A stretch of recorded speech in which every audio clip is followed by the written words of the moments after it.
Cristina pediu para gravar. Então, vamos ter uma palavra de oração. Deixa eu só... Cibele. Pronto. Nosso querido e bondoso Deus, nós também nos chegamos em Tua presença nesta hora para te pedir, Senhor, a Tua orientação e a direção do Teu Santo Espírito. Esteja conosco, Senhor, e fale conosco através da Tua palavra. Usa-nos também como instrumento Teu para divulgar o Teu Evangelho. Em nome de Jesus, amém. Deixa eu ver aqui. Ixi, tem um monte de gente querendo entrar. Só um minutinho, gente. É que o Klaus não está conseguindo receber. Então, deixa eu ver aqui. Regina está entrando. Ok. Pronto. Vocês conseguiram ler o texto que eu passei? 2 Reis, capítulo 5. Sim?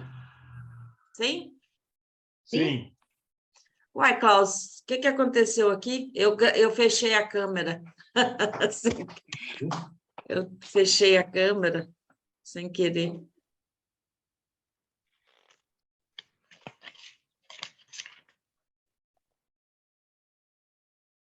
Cadê eu aqui? Onde é que eu estou? Sei não. Aqui. Sim. Tornar com anfitrião.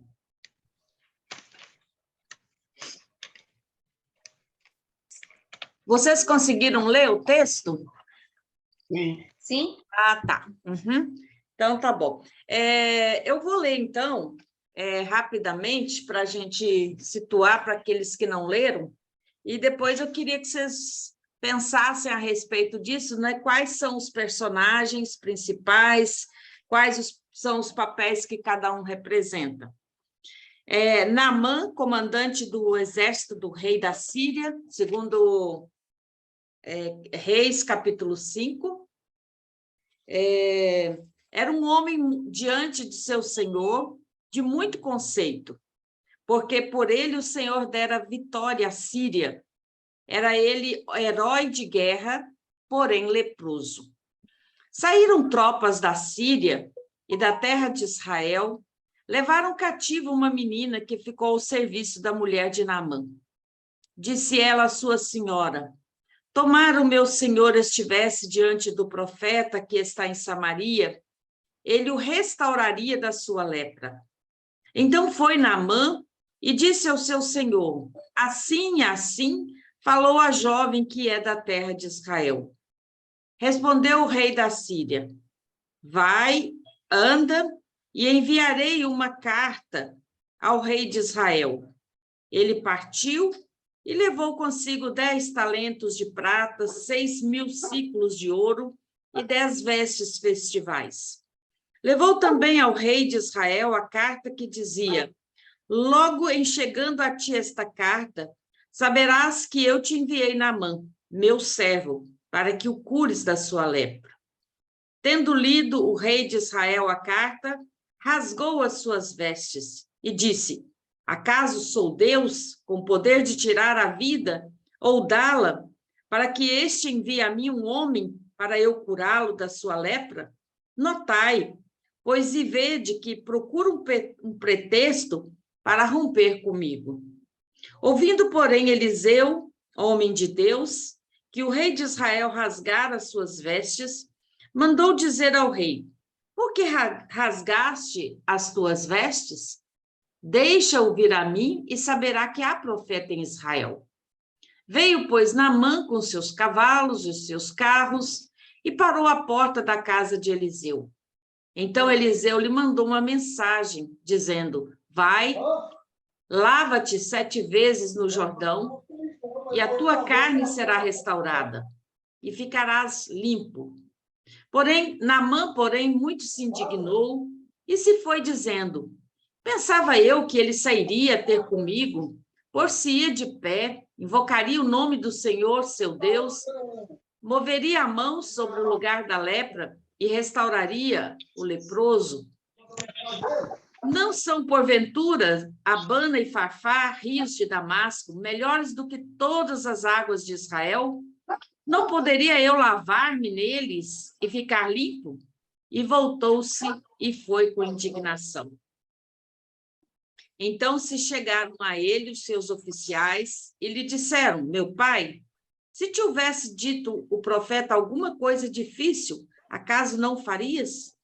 Quanto mais, já que apenas te disse: lava-te e ficarás limpo. Então desceu e mergulhou no Jordão 7 vezes, consoante a palavra do homem de Deus, e a sua carne se tornou limpa, como a carne de uma criança, e ficou limpo. Eu vou parar aqui, até no versículo 14. Quem leu sabe um pouco, né, da história, quem não leu pode reler também em casa. É uma história que eu já fiz esse estudo, eu não me lembro se foi aqui no grupo, né? Mas como já tem um tempinho, eu acho que é bom a gente relembrar de novo. Então, quais são as personagens principais? Quem vocês destacariam aí nesse texto como pessoas que sobressaem no texto?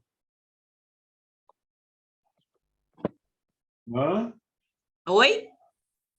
O oficial. O oficial, muito bem. Os 2 reis. Os 2 reis. A menina escrava. A menina escrava. E o escravo e o empregado do profeta, né? Aham. E também o profeta, né? E também o profeta. Também o profeta. E quais são os personagens secundários? A esposa. Uhum. Os oficiais. Isso, de Naamã, né? Muito bem. Eu acho que são isso mesmo. O próprio empregado lá, o empregado no ajudante do profeta também, né? Ajudante do profeta também. E os papéis que cada um representa. Primeiro, Naamã. Quem era Naamã? A história é o centro da história. Quem era Naamã? Era um oficial do exército sírio. Exatamente. E não só um oficial, ele era um comandante, né? Ele tinha uma patente alta e não, ele já tinha conseguido a vitória, né, para a Síria através da sua luta, né? Então ele era um herói de guerra, né? Então uma pessoa muito importante no país dele. E era uma pessoa muito honrada, né? E de um notável destaque. Eu acho que é interessante a gente perceber isso, né? Que ele era uma pessoa muito importante e de muito reconhecimento. Por quê? E aí continua a leitura, né, falando, porém, ele era leproso, né? Era algo que tirava todo o glamour, né, de um homem vitorioso, um homem que tinha levado o seu país à vitória, um homem que tinha lutado na guerra e um homem que era considerado herói de guerra, porém leproso. E como leproso, ele tinha muitas restrições, né? Ele tinha muitas restrições. Eu imagino que ele devia andar muito coberto, né? Para não essas chagas, né, da lepra não sobressair, né? Ele conseguia trabalhar apesar da lepra mas essa lepra também tornava ele com falta de comunhão com a sua própria família. Imagina, na época da Bíblia, os leprosos eles tinham que viver isolados. No tempo de Jesus, que é bem depois, né, de Naamã, porque Naamã, isso é aqui no Antigo Testamento, na época de Jesus, os leprosos viviam isolados da sua família, né, num local onde vivia só leproso, eles tinham que gritar alto quando ele estava andando no caminho, se tivesse chegando pessoas que tivessem saudável, então eles não podiam nem chegar perto, não podia tocar em nada que se tornava impuro, porque era uma doença que não tinha cura, né? Não tinha remédio, né? Remédio assim que pudesse curar. E agora imagina, com tudo isso, eu imagino que até no seu próprio casamento ele tinha problema. Como ele poderia dormir com a sua esposa, né? Com um problema desse que ele tinha na pele. Então, eu imagino que é como se fosse uma chaga que sempre lembrava, né? O sofrimento e jogava esse homem tão importante no chão, no sentido de você pode ter todo o prestígio do mundo, mas tem algo que te acaba, né? Sugando a sua vida, sua alegria, sua força. E agora, nesse texto, fala, então, de uma menina. O que essa menina representa nesse texto? Se a gente for olhar bem, de uma forma bem real. Quem é essa menina?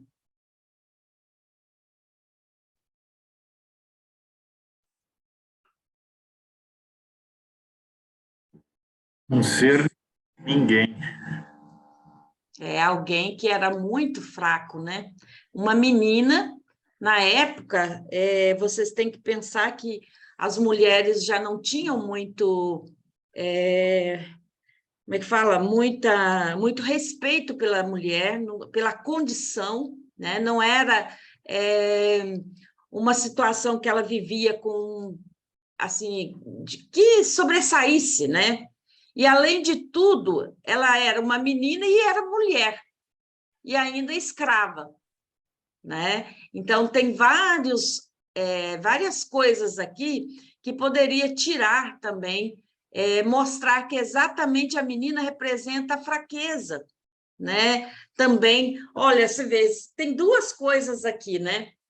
Um comandante importante, mas que a fraqueza dele é a doença, a menina, que é uma menina ainda, né? E escrava, mulher, então tem a fraqueza da falta de reconhecimento, de importância, e é interessante que é de onde a gente não espera que as coisas acontecem, né? A Bíblia, no Novo Testamento, acho que em Hebreus, fala que na época de Naamã havia muitos leprosos, porém, o profeta Eliseu só curou Naamã. Interessante, né? A gente saber, olha só, parece que nem o rei de Israel se lembrava que havia um profeta na sua terra. A menina reconhecia o poder de Deus, que atuava na vida do profeta Eliseu, mas o rei, que tinha, né, o dever de julgar, pastorear o povo, porque naquela época o rei era um representante de Deus, né? Para governar, ele tinha sobre si o atributo da governança e, ao mesmo tempo, de profeta, para cuidar e pastorear o povo. E esse rei parece que não dá a mínima, né, para as coisas de Deus, não lembra, nem se lembra que existia um profeta. Então, quando a mulher de Naamã, né, vai falar com ele dessa esperança, imagina que essa mulher também ansiava, né, pela cura do marido, ter o esposo com saúde, né, dentro de casa, ter comunhão, né? E por mais que ele tinha vitórias, isso pesava muito na sua vida. Então, essa mulher também outro papel, né, de outra mulher também, né, que consegue ser convencida pela menina e convencer o seu marido, né, que também é algo muito importante. E o Naamã logo vai até o rei e fala, né, dessa esperança que havia lá em Israel. O rei da Síria, mais do que depressa, escreve então uma carta. Escreve uma carta e como rei, né, a petulância, né, de um rei que escreve assim, olha, chegando essa carta em suas mãos, eu estou te enviando o meu servo, né, o meu comandante Naamã, e que você cure ele. Olha só, ao invés de falar assim, cadê o profeta? Onde está esse profeta Eliseu? Não, o rei mandou para o outro rei um recado, curto e grosso. Ó, você cura o meu comandante. E ele ficou abilolado, né? Ele ficou assim pensando, poxa vida, por acaso sou eu Deus para curar esse homem? Esse rei só quer saber de fazer guerra. Ele está procurando um pretexto para fazer guerra contra mim, contra o meu país. E ele rasga a roupa, né? Em sinal de quê? De desespero, gente. De achar que agora o outro rei estava procurando um motivo, uma brecha, para poder fazer guerra novamente. E é interessante que o negócio, acho que no palácio, não ficou bom, né? Porque todo mundo deve ter ficado sabendo o que o rei tinha feito. E o murmurinho deve ter corrido também pelo palácio que o outro rei, o rei da Síria, estava querendo fazer guerra contra Israel, porque estava mandando um comandante pedindo que o rei curasse. E o rei fala, acaso sou Deus? E Eliseu fica sabendo. E quando ele fica sabendo, ele manda, né, que o rei mandasse o comandante Naamã até a sua casa. E ele iria saber que há Deus em Israel, que há um profeta em Israel. E assim Naamã sai e vai ao encontro de Eliseu. E agora, gente, pensa bem, agora é o Naamã que tem uma grande expectativa. Será que vocês já passaram por essa situação de você ter uma grande expectativa e, de repente, dar, como diz um bom ditado popular, dar com os burros na água? A outra pessoa não fazer aquilo que você espera, né? Não sei se vocês já passaram por isso, né? Às vezes você tem uma expectativa em relação a alguém e, de repente, essa pessoa te trata assim com um descaso, né? Um descaso tão grande que você fica o quê? Decepcionado. É ou não é? Qualquer um ficaria. Imagina, a Adélia está morando em Teoflotone, ela sai, vem para São Paulo, depois de pegar o ônibus, né? Ir até Belo Horizonte pega até São Paulo, e assim vai. E aí, gente, chega lá, cadê o profeta? O profeta nem sai para ver Naamã. Ele apenas manda um recado. Boa noite, Morgana, que prazer ver você. Depois eu quero ver o bebê, tá? E aí... Oi? Boa noite, tudo bem? Boa noite, tudo bebê bem, tá você? Dormindo, acabei de fazer ele dormir. Então você manda outra hora. Beleza. Então, gente, e o Naamã chega lá e ele fica decepcionado. Ele que levou barras de ouro, levou vestes festivais, levou tanta coisa para impressionar, levou os seus oficiais, e lá nem o profeta não se dignou, né? Nem sair à porta para falar com ele. E mandou lá um recado através do seu servo. E o Naamã ficou muito decepcionado. Primeiro, porque o profeta não saiu, já era uma coisa. Segundo, manda um recado que era para ele mergulhar 7 vezes num rio sujo, que ele achava que não era um rio bom para tomar banho. E ele, então, naquela hora, ele fica tão decepcionado que ele, então, resolve voltar para casa. Ah, eu perdi a viagem, né? Eu perdi a viagem, eu não devia ter vindo, né? Não é assim que a gente pensa? Não devia ter vindo, eu ia dar com os burros na água mesmo, não tem esperança para mim, né? E eu imagino que o Naamã saiu muito decepcionado. E ele falou, não vou me rebaixar, não é verdade? Esse rio sujo, não vou me rebaixar. Eu tenho um rio muito melhor lá em Damasco para eu tomar banho. Então, esse profeta está me mandando, nem sai para me encontrar comigo, e aí manda eu tomar banho no rio sujo? Não vou mesmo.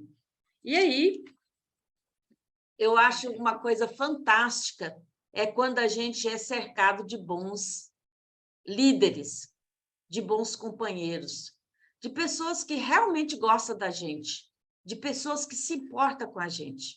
Eu acho que isso é a coisa mais bonita também de uma amizade, né? É que os bons amigos, eles estão conosco, as boas amizades, né?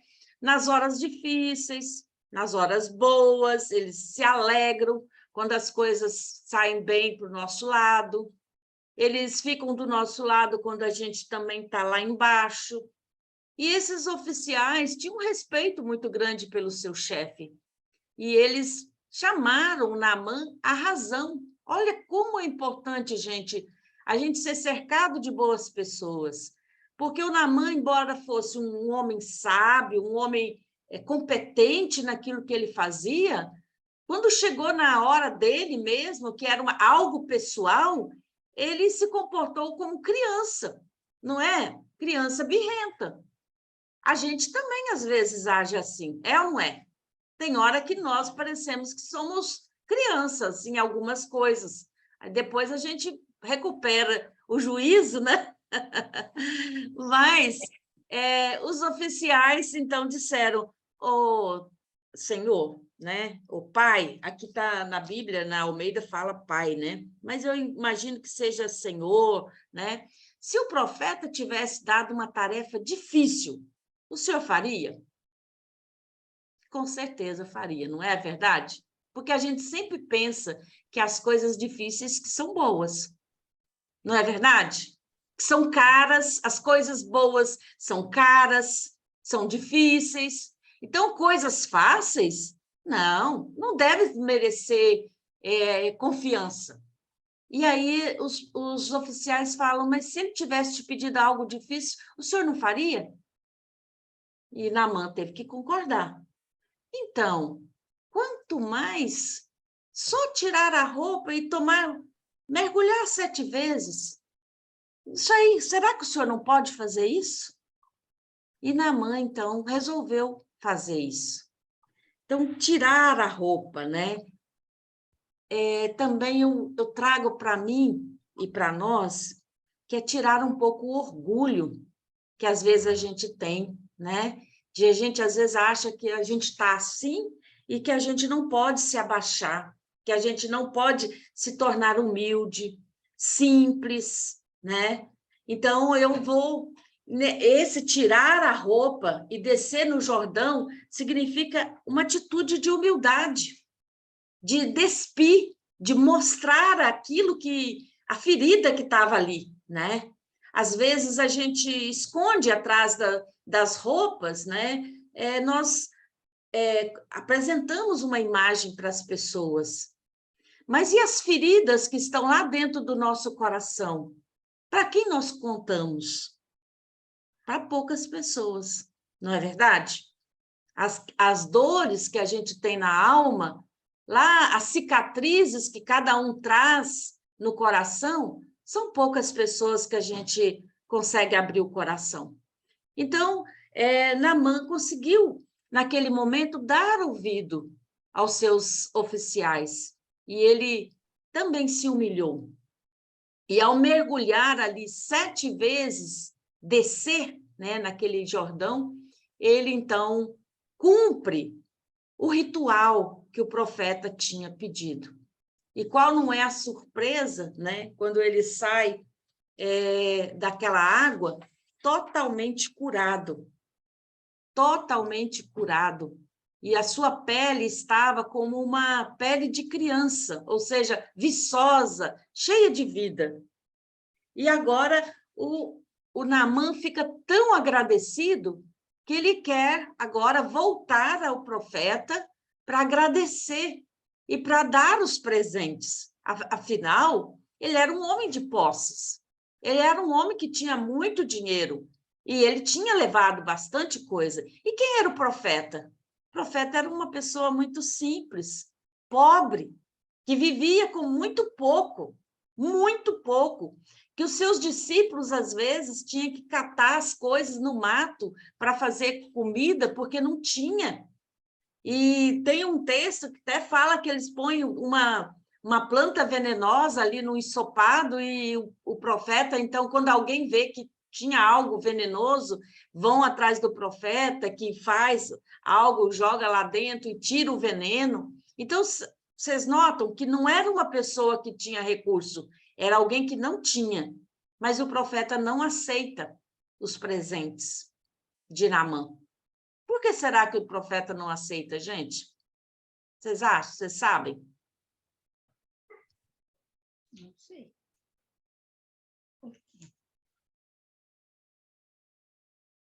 Eu acho que o profeta não aceita porque não era o poder dele que veio, né, para ele curar aquele homem leproso, não era dele, era de Deus.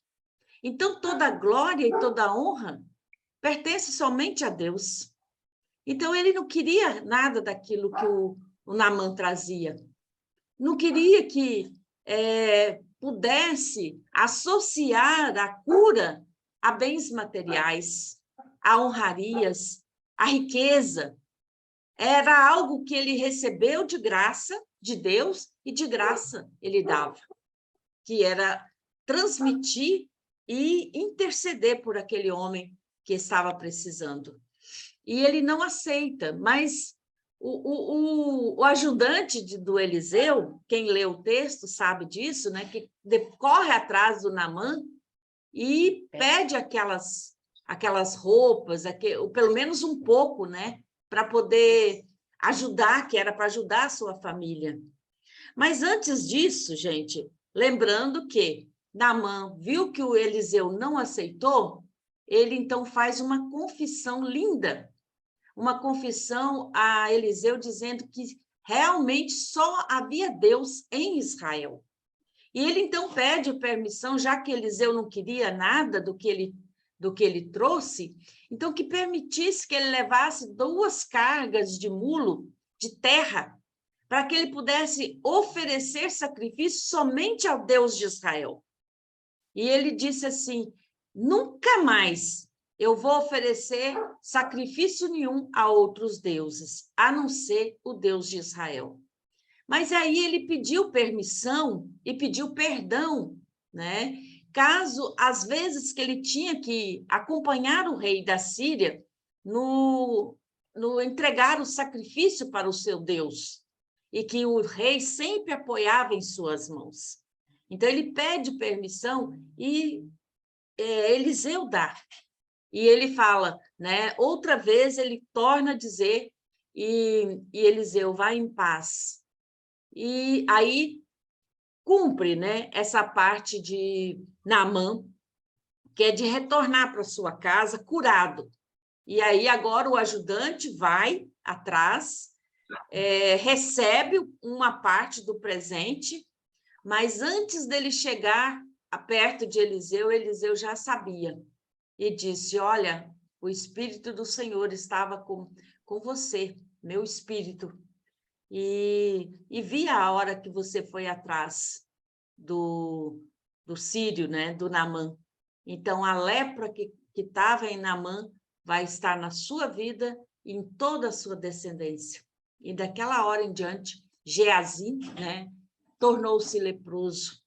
E ali também a vida dele, né, também acaba nesse sentido de atrair e trazer para ele a maldição da doença, né, da lepra.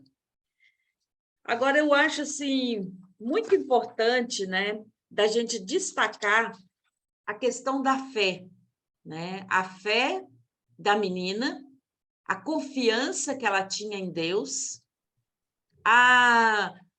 o confiar, o aceitar também essa palavra, que é a esposa do Naamã, o próprio Naamã, né, que consegue, que se deixa convencer também por essa menina, né, e que enche o seu coração de esperança.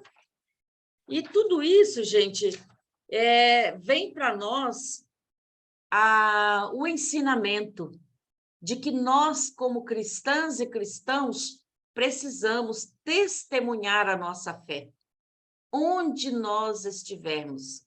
Ser como essa menina, né? Essa menina que tão fraca, né?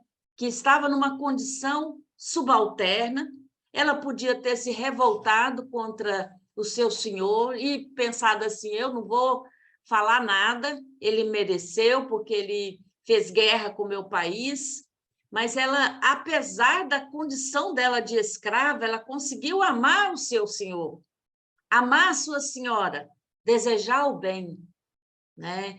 E Jesus sempre fala que a gente precisa orar pelos nossos inimigos e por aqueles que nos perseguem. Fazer o bem para quem gosta de nós e para quem são os nossos amigos é a coisa mais fácil. Difícil é fazer o bem, ajudar alguém que por trás de nós falam de nós, né? Fazem coisas que nós não gostamos, mas Jesus nos fala, né, que nós precisamos aprender a orar pelos nossos inimigos e também por aqueles que nos perseguem. Então, eu vejo aqui que o Naamã, ele não só foi curado o corpo, mas ele também recebeu a cura espiritual, ele recebeu a salvação vinda do testemunho e da pregação dessa menina. E aí, todos nós também somos chamados, a partir do nosso batismo, a sermos testemunhas vivas do nosso Deus e daquilo que Deus fez em nós. E assim, eu e você temos a tarefa de pregar, a tempo e fora de tempo, com a nossa boca ou com a nossa ação, né? Com aquilo que nós fazemos. Então, aprender a falar e aprender a agir também. Então, palavras comovem, exemplos arrastam, né? Às vezes a gente não fala, pode não falar muito, mas se as nossas ações, as nossas atitudes falarem mais alto do que as palavras, significa que estamos no caminho certo. Então, todos nós somos chamados a sermos testemunhas do Evangelho do nosso Senhor Jesus Cristo. E somos chamados a anunciar a sua mensagem para todas as pessoas que Deus colocar em nossa vida. Então, que nós possamos pensar nisso e nunca pensar que nós somos pequenos demais, ou que não temos sabedoria, ou que não temos condições, mas ir, né, confiado que aquele que nos chama, que é Deus, também nos dá a capacidade para falar e viver de acordo com a sua vontade.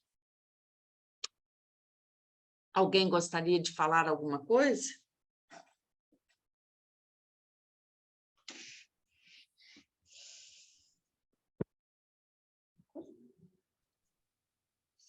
Ô, Noemi, Sim, tá ouvindo?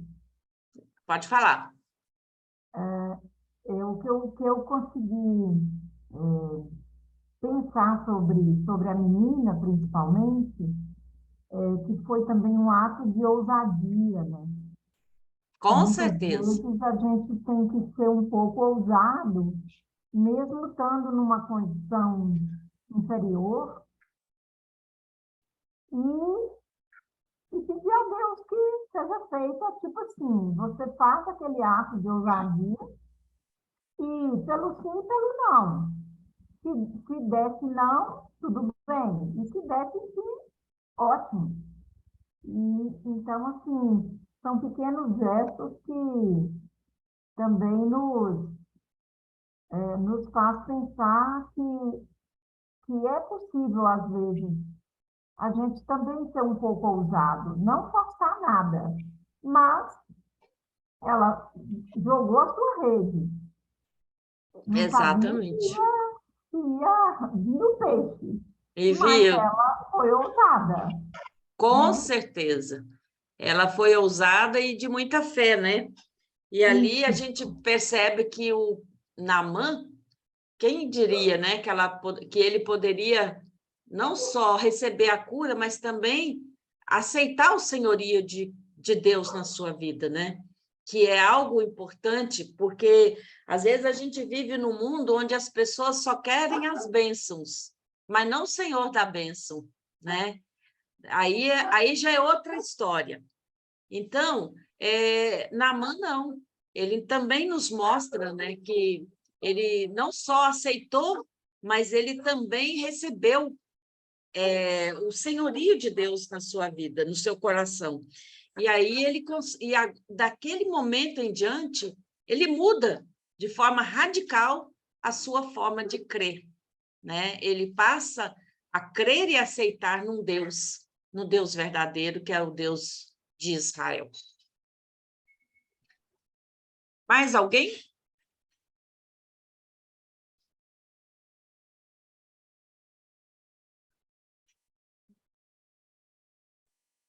Então, eu estava falando, né, que era Hebreus, mas não é Hebreus, é Lucas 4:27, né, que Jesus fala, é Jesus que afirma, olha, havia muitos leprosos em Israel nos dias do profeta Eliseu, e nenhum deles foi purificado, senão Naamã, o Ciro.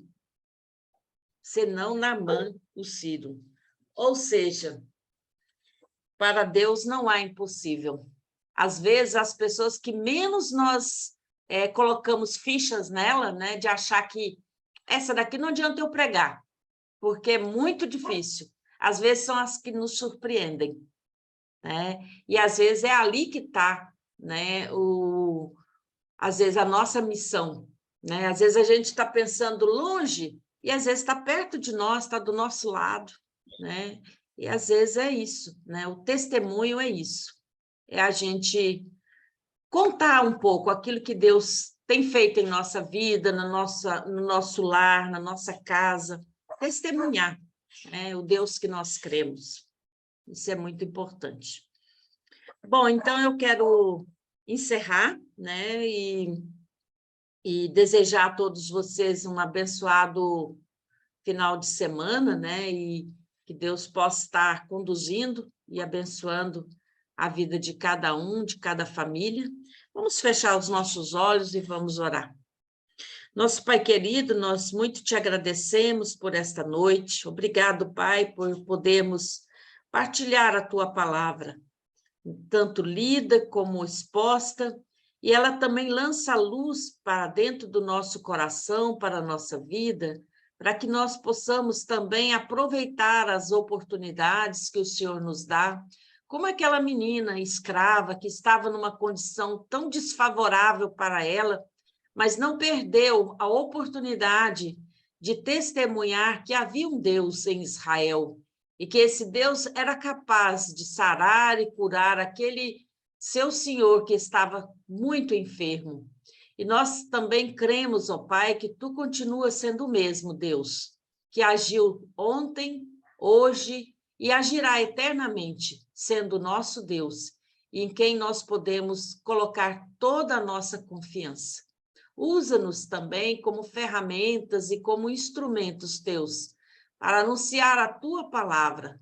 Faça também que no nosso trabalho, seja onde nós estivermos, que possamos ser uma pequena luz, que possa fazer diferença na vida e na família de cada pessoa que nós tocarmos ou que estivermos juntos.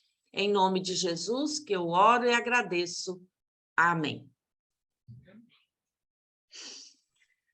Gente, uma boa semana, um bom final de semana, então.